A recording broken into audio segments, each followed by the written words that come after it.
और हम जो ये भंडारा करते हैं निःशुल्क है ये, बिल्कुल। सुबह सुबह भी चाय मिलती है, चाय नाश्ता वगैरह सब कुछ देते हैं। तादाद जो है स्नान से 3-4 दिन पहले इस कैंप के अंदर 4-5 हज़ार आदमियों की संख्या हो जाएगी। प्रशासन बहुत अच्छा है। घाट बनने बाकी है। बस नहाने के घाट बनाए। कार्तिक पूर्णिमा मेले में हम इस समय मौजूद हैं। इस मेले में तरह तरह के रंग देखने को मिलते हैं। मेले में कुछ लोग आकर भंडारा भी करते हैं और श्रद्धालुओं के भोजन की व्यवस्था भी करते हैं। दिल्ली की रुस्तगी एक शिविर यहाँ पर लगता है, जहाँ पर श्रद्धालुओं को सुबह शाम निःशुल्क भोजन वितरित किया जाता है। इस समिति के कुछ पदाधिकारी हमारे साथ मौजूद हैं, उनसे जानेंगे कितने सालों से आप लोग यहाँ पर आ रहे हैं और क्या क्या व्यवस्थाएं श्रद्धालुओं के लिए प्रोवाइड आप कराते हैं। नमस्कार। हमारे श्री प्रमोद कुमार जी रुस्तगी हैं, ये प्रधान हैं। मैं प्रेमचंद रुस्तगी जनरल सेक्रेटरी हूँ और हमारे ये भंडारी हैं श्री विजय कुमार रुस्तगी और हमारी कार्यकारिणी के सदस्य श्री सुशील कुमार जी। हम यहाँ लगभग 3 दिन हो गए हमें आए हुए और 3 दिन के बाद हमने यहाँ बुलडोज़र चलवाया। उसके बड़ी ऊबड़ खाबड़ जगह थी और आप स्थिति देख रहे हैं और चारों तरफ 3 दीवारी कराते हैं। यहाँ मेहमानों के लिए अपने टेंट लगवाते हैं, स्विस कॉटेज लगवाते हैं, जिनके चार्जेस नाम मात्र को होते हैं। और भंडारे के लिए हमारी संस्था पूरे भारतवर्ष से चंदा इकट्ठा करके फिर ये भंडारा करते हैं। और लगभग इसमें सवेरे शाम अभी 2 दिन जरा कम लोग हैं, नहीं तो हज़ार आदमी एक बार में खाना खाता है। और वो कभी हम पूरी आलू, कभी कड़ी चावल, कभी बूंदी बनवाते हैं, कभी खीर बनवाते हैं, बदलते रहते हैं मेनू, सीताफल बनवाते हैं। और इस तरह से बड़े चाव से और एक इस तरह का माहौल बनता है कि हम सब में एक बुखार सा चढ़ जाता है कि कार्तिक मेला आ रहा है तो हमें चलें और वहाँ व्यवस्था करें। कितने सालों से आप लोग यहाँ पर आ रहे हैं? 70 साल हो गए हमें। हम अभी आपको एक पुस्तक देते हैं। 70 साल से हम ये कर रहे हैं। बाकायदा रजिस्टर्ड संस्था है, ऑडिट होता है हमारा और हम पूरी श्रद्धा से लोग आते हैं। और अब ये व्यवस्था बन जाएगी, 4 दिन बाद आप देखेंगे तो यहाँ नगरी बसी मिलेगी। तो ये बड़ी मेहनत का काम है। जैसे बात करें पिछले 70 सालों से आप यहाँ पर आ रहे हैं, तो क्या क्या व्यवस्था है आपको इस बार अलग लग रही है मेले में?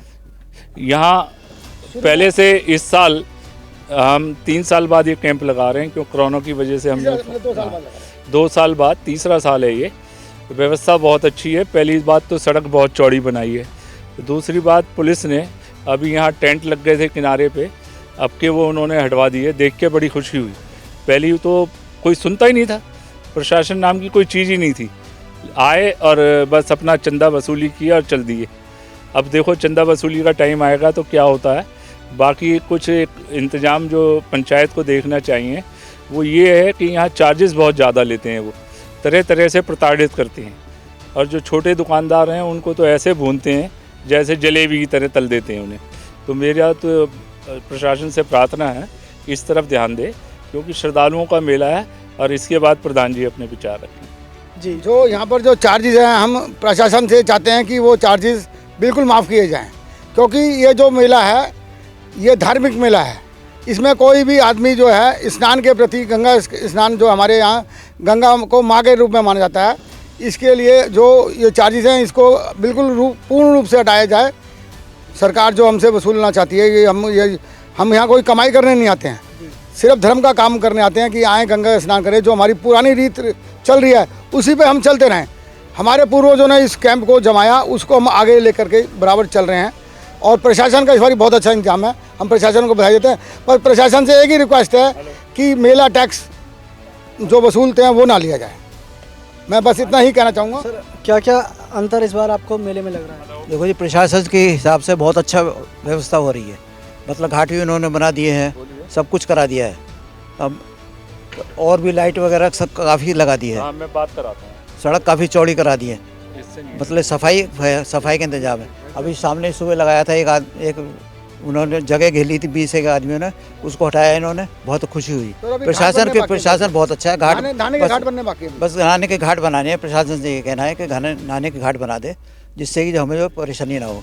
और हम जो भंडारा करते हैं निःशुल्क है ये, बिल्कुल। सुबह भी चाय मिलती है, चाय नाश्ता वगैरह सब कुछ देते हैं हम। तो कितने श्रद्धालु यहाँ पर जो है डेली आते हैं? ये समझ लिए 1000 एक करीब आ जाते हैं।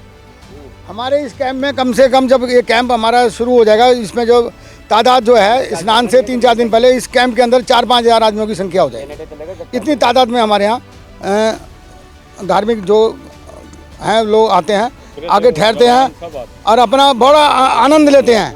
एक ये गंगा माँ का जो प्रसाद के रूप में इसको ग्रहण करते हैं कि हम गंगा माँ हर साल हमें बुलावे, और बड़े तन मन धन से आते हैं वो सब लोग।